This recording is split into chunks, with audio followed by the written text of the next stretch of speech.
Hello there! Welcome to part 3 of the great Pokemon World War, where every region has decided to throw hands. Today, the region in question is the Hoenn region, Generation 3, home to games like Ruby, Sapphire, and Emerald, games I am personally very much invested in. But how will they hold up against the competition? Who knows? Let's find out.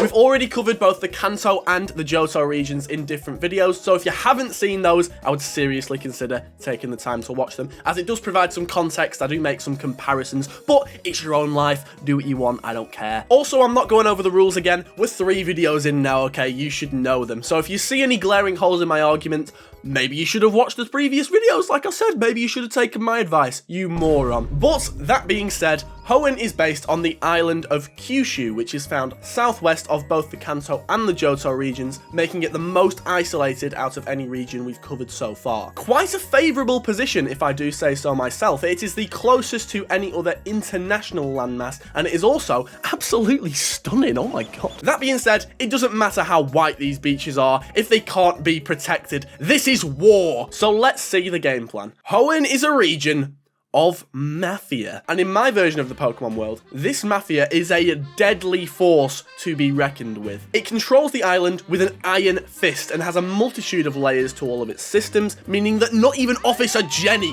can take them down. If the Pokemon world was to go to war, this Mafia would seize control of the entire island through the political system very, very easily, all to ensure a profitable future for the family, and in turn the residents, obviously. After all, this Don is a smart guy. So to get a better look at the ins and outs of this Mafia, let's start at the bottom rung of the ladder and work our way all the way up to the Don himself. But let's not get ahead of ourselves, and let's tread lightly. The grunts, or the soldato. Even though we aren't in Italy and I've just butchered it, I don't care. This is an immigrant Italian Mafia now because I like the sound of it. These are the foot soldiers of the Mafia. These are the ones that carry out all of the dirty work for the upper management, and they comprise mainly of 2 species of Pokemon. However, I'm sure that there's a multitude of Pokemon species that are kind of fitting into this class of Pokemon. I mean, you've got to provide somehow, alright? Don't judge them. First of which is Medicham. This Pokemon is known to meditate for a whole month without eating. It elegantly avoids attacks with dance-like steps, then launches devastating blows in the same motion. It's also worth mentioning, by the way, it gained psychic powers to predict the foe's next move. Clearly, you can see this Pokemon's use in an all-out war. If you want anyone in the trenches doing all the grueling, dirty battles, you want someone who can go a whole month just eating their thoughts instead of food. In the history of the Mafia, they've used these Pokemon to effortlessly outplay anyone in hand-to-hand combat, which comes in extremely useful when you're going up against our second grunt, Breloom. It knocks out foes with quick, virtually invisible punches. Its technique is equal to that of pro boxers. Imagine if Mike Tyson could throw a punch faster than your eyes could comprehend. For you to see anything, light has to bounce off an object and then bounce from that object into your eye. For something to be virtually invisible, it would have to move fast enough for your brain not to process it. To give you an example of just how fast that is, Air Force pilots were able to see an image of a plane that was flashed on screen for 1/220th of a second. With this in mind, it's pretty safe to say that for this punch to not be seen, it would have to be completed in at most 1/250th of a second. The average length of a male arm is around 25 inches, and we know that Breloom's arms stretch when they throw punches, so we can safely assume they at least reach this kind of distance. This would mean that for Breloom's fist to travel 25 inches, or 0.635 meters, in 1/250th of a second, it would have to be traveling at 158.75 meters a second, or 355 miles an hour. No wonder they entrust the fighting to these guys. The punch force of elite heavyweight boxers is around 5,000 newtons, and that's at an average of about 81 kilograms of body weight. Some more quick math tells us that force is equal to mass times acceleration, and to find the acceleration, it's velocity divided by time, which comes out to 39,687.5 meters a second squared. What? Multiply that by the weight of Breloom, which is 39.2 kilograms, and you get a punch force of 1,555,750 newtons. You are dead. That is 311 times the punch force of an elite heavyweight boxer. That fist is going through your face. There is no surviving. And this is before we even talk about its chemical warfare usage, which is scarily common in the Pokemon world. But at this point, I'm not even going to bother talking about it, because as we've already discussed, you're dead. You're already dead. That about clears up what the grunts can do. The grunts, the soldato. So it's time to move up the ladder and discuss some utility-based roles that the Mafia has filled. The scouts. These are the infiltrators, the information gatherers, and Ninjask fits this role absolutely perfectly. This Pokemon is so quick, it is said to be able to avoid any attack. Ninjask move around at such a high speed that it cannot be seen. Ah, yet another Speed Force user I see. Now the main differences I see here is that this Pokemon is only 12 kilograms and is only 0.8 meters tall, so much more stealthy. Regardless of how much damage this thing can put out, it's going to be used as the reconnaissance drone, the information gatherer, almost like a more high-tech version of the robot bees from Simpsons Hit and Run. This will give the Mafia some great information on their opposition and allow them to collect data on them without them knowing they're even being watched. Now, does this mean that they can escape the Johto Porygon satellites? That's yet to be decided. The further an observer gets away from the thing it's observing, the faster it would have to move to get from one side of its field of view to the other. Now, given that these Porygon are in space, that might be quite hard for Ninjask to achieve. However, it's still yet to be known what the vision is like on these Porygon. To see something a meter big from space, you'd practically need Hubble space telescopes for eyes, but that's not out of the picture. The godlike Slowking in charge of the Johto region might have thought of this, but honestly, I'm not too sure. I'll let you be the judge of that. How about you tell me what you would think in the comments section? Moving on to more airborne threats of the Hoenn region, we are going to be covering the child kidnapper, Pelipper. It scoops up Wishy-Washy in its huge beak and swallows them whole. It can devour more than 30 at one go. Cool, until you realise its spacious beak is large enough for a small child to fit inside. I think Pokemon's trying to tell us something here. Connect the dots, people. 2 separate dex entries, 1 Pokemon. This takes Spit or Swallow to a whole new level. Now, normally the Mafia wouldn't want children to be digested. I hope. They would want people with information they don't want out in the open to be taken in and interrogated. That is when our next Pokemon comes into play. To get this information, they have their ways. The Torturer, Camerupt, or as he's dubbed by the Don, the Molten Man. Camerupt has a volcano inside its body. Magma of 18,000 degrees Fahrenheit courses through its body. Fantastic, another mag cargo situation. If you aren't aware because you didn't watch the previous video, 18,000 Fahrenheit comes out to around 10,000 degrees Celsius, which is actually 2 times hotter than the surface of the sun. Now, obviously, magma is nowhere near the size or the mass of the sun, but it is certainly hot enough, and you can certainly get close enough to it for it to do permanent damage and disfigure you or erase you. Now, in the last episode, I mentioned the gas temperature of lightning, which, fun fact, also sits hotter than the surface of the sun, around 5 times hotter, which is 50,000 degrees Fahrenheit.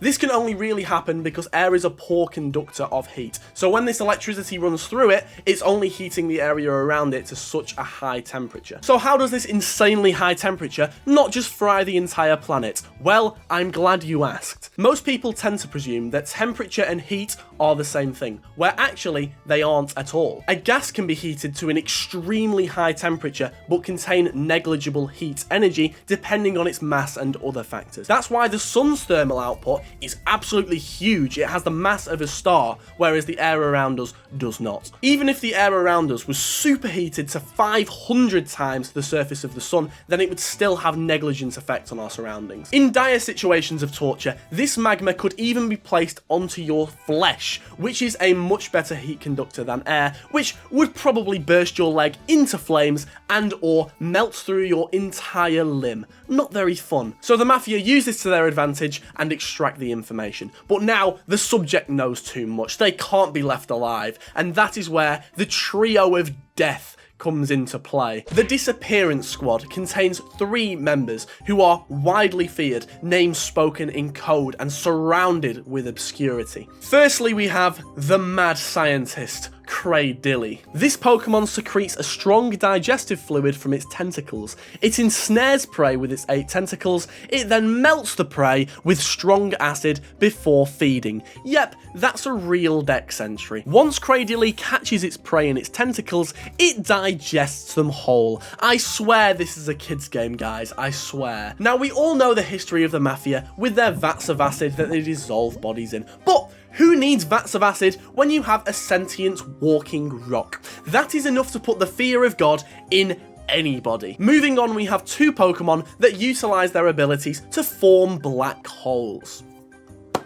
This is just normal, apparently. Lady Death, also known as Gardevoir. This is a woman you do not want to cross paths with. Gardevoir has the psychokinetic power to distort dimensions and create a small black hole. It apparently does not feel the pull of gravity because it supports itself with psychic power. This is great, by the way, they've included this, because if she did feel the effects of gravity, every time she tried to create a black hole, she would simultaneously horrifically spaghettify herself. Real term, by the way, spaghettification. I'm not just being culturally appropriate because this is an Italian Mafia, it's a real term. When you get closer and closer to the event horizon of a black hole, the difference in gravity between your head and your legs is that large that it stretches your body out into a long spaghetti noodle. This has been recorded in real life, it's very, very real, and it's very, very scary. Disclaimer, we've not actually sent a human being to do that, it's just been observed. It's been observed in like astral matter, we've seen that, okay, just so you're aware. So you mess with her, and she's just gonna slurp you up like a spaghetti demon. Who even needs acid? Who needs acid? Finally, we have a slightly more terrifying and completely mysterious figure known as the Mummy, or Dusclops. Dusclops' body is completely hollow. There is nothing at all inside.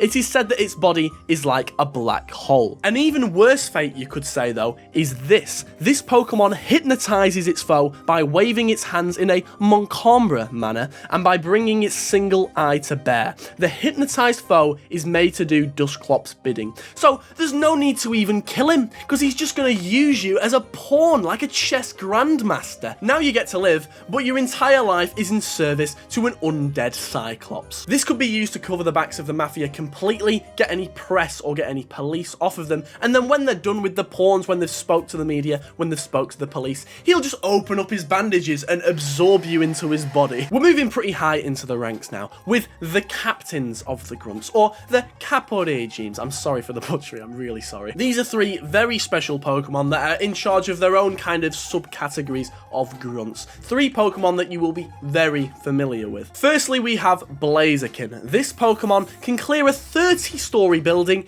in one leap. Need I say any more? They are some seriously powerful legs. There isn't enough information here for me to derive how much force this chicken is applying on the ground. We'd need the time or we'd need the acceleration to do something like that. But what I can say is that this thing is a meta chicken. The traversal capability of Blaziken is seriously impressive. It could go basically anywhere it wants that isn't water with ease. But that's not the only thing that's impressive. It can deal some serious damage. It is a fighting type Pokemon, so we can safely assume that this Pokemon knows its legs are loaded weapons. As it states, it learns martial arts that use punches and kicks. It also states in the Pokedex that this Pokemon's blazing punches leaves its foes scorched and blackened. So if it can leave Pokemon black-faced with its fist, imagine the damage that its knees can do. Secondly, we have Swampert. It can swim while towing a large ship. It bashes down foes with swings of its thick arms. I don't know if you've ever tried to drag something of considerable mass while swimming, but it adds an entire degree of difficulty on top. I'm willing to put my life savings on the fact that you cannot drag a large ship on land, never mind on the ocean, so enough said. This Pokemon also has powerful vision that lets it see in murky water, so it's also a night vision predator. Good luck escaping this thing when it has you in its sights. Finally, we have the leader of the leaders, in my personal opinion, Sceptile. The leaves on its forelegs are as sharp as swords. It agilely leaps around the branches of trees to strike. The leaves that grow on its arms can slice down thick trees. They aren't swords, they're axes. It says it's without peer in jungle combat, but that doesn't mean it can't have its assistants. In my world, this Pokemon has its own set of underlings to help it out in battle, known as Shiftry. By flapping its leafy fans, it can whip up gusts of 100 feet per second winds that can level houses. So if it can't be bothered cutting you up into tiny little meat cubes, it's just going to get another Pokemon to blow you into a tree that hard that it breaks every single bone in your body. Oh, and did I also mention that Shiftry also has the mind-reading capabilities of a Medicham? So good luck trying to outplay this thing, it's not going to happen. We've covered now all of the ground fodder of the region, so now we're getting on to the crime family behind it all, the true threats of the region, starting of course with the fair lady, the daughter of the Don himself, Milotic. It's the world's most beautiful Pokemon. Those who see it are said to forget their combative spirits. The Don knows no low-level trainer is worthy of his daughter's love, so he keeps her locked away behind closed doors to keep her protected. Anyone who sees her is immediately awestruck, making her a big target for every single region across the world in this war. They all want a piece of that cake. This makes Hoenn a huge target in this global war, which isn't great, but we're not quite done covering its defense yet. Next we have the Don's personal bodyguard unit, comprising of 3 Pokemon that are highly trained and highly deadly, starting of course with Armaldo. Armaldo's tough armor makes all attacks bounce off it. Here we go. You might remember from last episode me talking about Tyranitar, Johto's biggest international threat. Well, I think we're gonna meet his match. This is the immovable object to counteract Johto's also immovable objects, but he is also an unstoppable force. Both of these Pokemon being defensive overlords is going to make this an incredible battle. However, Armaldo also has some offensive capabilities up his scales. This Pokemon's 2 enormous claws can be freely extended or contracted. Its enormous retractable claws can cut through almost anything. Ladies and gentlemen, it's Wolverine. Even if its claws can't penetrate Tyranitar's rocky exterior, it is at least able to hold it back indefinitely. I mean, just imagine a Godzilla versus Godzilla movie. This is what I'm picturing here. But that is only one of the bodyguards. We are still yet to introduce 2 more to the battle, starting with Hariyama. It can send a 10-ton truck flying with a straight arm punch. It has the power to stop a train with a slap. Now this Pokemon might be a tiny bit more squishy, but it is the bodyguard that sees the most action. His raw strength and stature is enough to keep any other variables from interfering with the fight, meaning it's just a raw strength throwdown between Armaldo and Tyranitar. He is a sheer force to be reckoned with, and if pushed, he could definitely join the fight and hold his own with Tyranitar, and provide some serious assistance to Armaldo, just by slapping him around and throwing him all over the place. But then comes along the 3rd bodyguard, a quite interesting choice if I do say so myself, Exploud. Exploud triggers earthquakes with the tremors it creates by bellowing. Its howls can be heard from over 6 miles away. Maybe now you can understand my decision. We've already discussed one of Tyranitar's biggest strengths, and that is the earthquakes that it creates. Now, originally when I saw Exploud, I thought, oh, maybe he could create an earthquake that counteracts. That's not how earthquakes work, I'm afraid. Any earthquake that Exploud produces would just cause even more damage, but that is not necessarily a bad thing. This means that any sort of damage that Tyranitar could put out could be put directly back onto him, basically beating him at his own game. This is the main Pokemon that would be assisting Armaldo in the defense against the Dark Dinosaurs. I would imagine Hariyama would have other threats to deal with in the region. It's not just one fight going on at once, or he could just be the personal bodyguard of Milotic because the Don wants her protected at all times. This duo of Armaldo and Exploud though could definitely do some damage to Tyranitar, or even multiple Tyranitar, at least holding them off, giving them enough time to move, escape, do whatever they need to do. Though if it came down to an all-out fight between Tyranitar, Hariyama gets involved and it would be the fucking craziest fight scene you have ever seen. We have now arrived at the top of the ladder. This is the Don and his underling, the right-hand man. This right-hand man is the very last wall, the very last form of defense before the Don himself has to get involved, and they are not not to be messed with. Funnily enough, this right-hand man is the brother of the Don, Salamence. While basking in the joy of flight, this Pokemon keeps in generally high spirits. It becomes uncontrollable if it is enraged. It destroys everything with shredding claws and fire. Now, as the Pokédex states, this Pokemon's just a happy-go-lucky guy. He's normally kept out of the crime family loop. He's not used that often. The Don just keeps him around because, you know, he's family. He's family. But when push comes to shove, the Don has one trick up his sleeve that turns it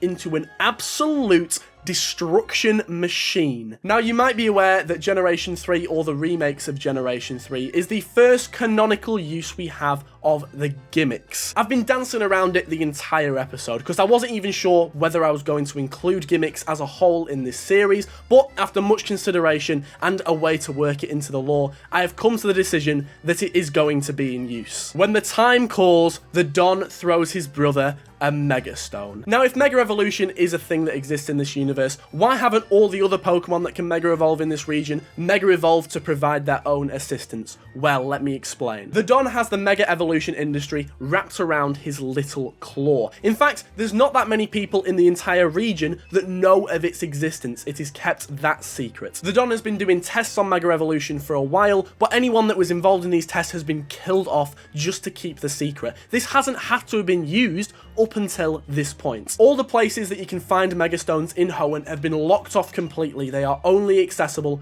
to the Don himself. Anyways, Mega Salamence. Mega Evolution fuels its brutality, and it may even turn on a trainer who has raised it. It's been dubbed the Blood-Soaked Crescent. He turns into an absolute machine. With a base stat total higher than any other pseudo or Pokemon we have covered so far, it would easily breeze through any threat whatsoever and live up to the Blood-Soaked Crescent name. Many people thought that the Blood-Soaked Crescent was just a myth, just a fairy tale, but he is very real and he is coming for you. But that, at the end of the day, leaves the Don himself. When all other resources have been used up, there is no other cards up his sleeve. He makes his appearance, and oh my god, does he do some damage. That menace is Metagross. Metagross has 4 brains in total. Combined, the 4 brains can breeze through difficult calculations faster than a supercomputer.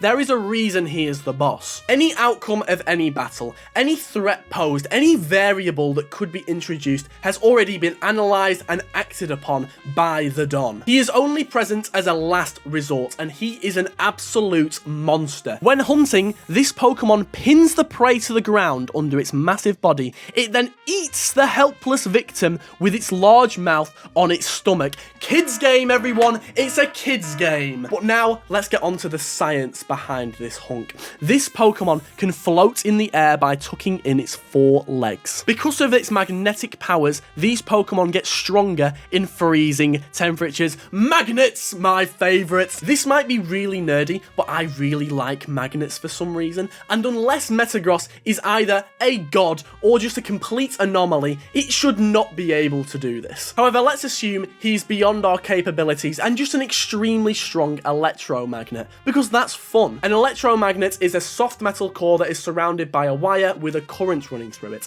This artificially creates a magnetic field around it, which can be increased or decreased in intensity depending on the current that runs through it respectively. Now, obviously, to achieve levitation, there needs to be something magnetic under the electromagnet, and there's only 3 magnetic metals that we know of, that being cobalt, nickel, and iron. Now, you're probably aware that there is iron in the soil underneath us, but there is certainly not a lot of it. This would have to be an extremely strong electromagnet to be able to hold up a 550 kilogram fictional beast. So how powerful is this thing? Simply put, impossibly strong. Now, there is a possibility that the magnet inside of Metagross is superconducting, which is basically an electromagnet, but the wire is kept at cryogenic temperatures, meaning it has no no electrical resistance whatsoever, allowing the current that runs through it to be extremely high. Cool, I know, no pun intended. There was definitely a pun intended. But even with that technology, the electrical current that you would need to produce to make that magnet that strong would just be simply unfeasible. And even if it was achieved, it would just push all the iron in the soil down further into the earth before it levitated Metagross. I mean, even if it did, that would then increase the distance between Metagross and the iron, meaning you need a stronger magnetic field. It gets too complicated. Not to mention that magnetic field would send every electrical device and magnetic thing possible flying in the area, which is basically turning him into Magneto, but I don't care, that's kind of cool as fuck. This would mean that for this to be possible at all, Metagross would need to control this field in ways that are unimaginable to us. It just simply is not possible. But, I mean, if it could, it would control everything and it would actually just be Magneto. It would just be Magneto. At that point, he could probably tear the iron out of the blood of anybody. He could just literally tear people apart. Now, if this isn't scary enough, it still has its final gambit. Just like Salamence, it takes out a Megastone, and this is where we're getting into stupid levels of scary. Mega Evolution stimulated its brain. It emerged as a ruthless Pokemon that will clutch at any means of ensuring its victories. It's the equivalent of Doctor Strange seeing every possible outcome of a situation and acting literally the only way it can win. There is no possible way, feasible way of beating this Pokemon. It is practically, it's just impossible. It's just impossible. That being said, Ash should not have beat Steven in the anime, and I stand by that. I do not care. It should not have happened. So, conclusion, there is no way of beating this thing. Everyone else loses. That is it. End of story. Everyone's lost. I retract my statement from last episode. If anything happens, then I don't care. I'm being abducted into this criminal organisation. I will kill whoever they want me to kill. I want their protection, because who actually beats that? There's nobody. I might have to include legendaries at this point. This will easily conquer Gen 1 and Gen 2 without batting an eye. Even if Metagross wasn't involved, there is no way. With this much power, I can safely say that this is going to be the big bad of the war. The Germany of the war, shall we say. But will anyone stop their rampant world domination? Who knows? You're going to have to wait until the next video to find out the answer to that. So thanks for watching. See you later. After you subscribe though, obviously, and watch the previous videos. Cheers, guys.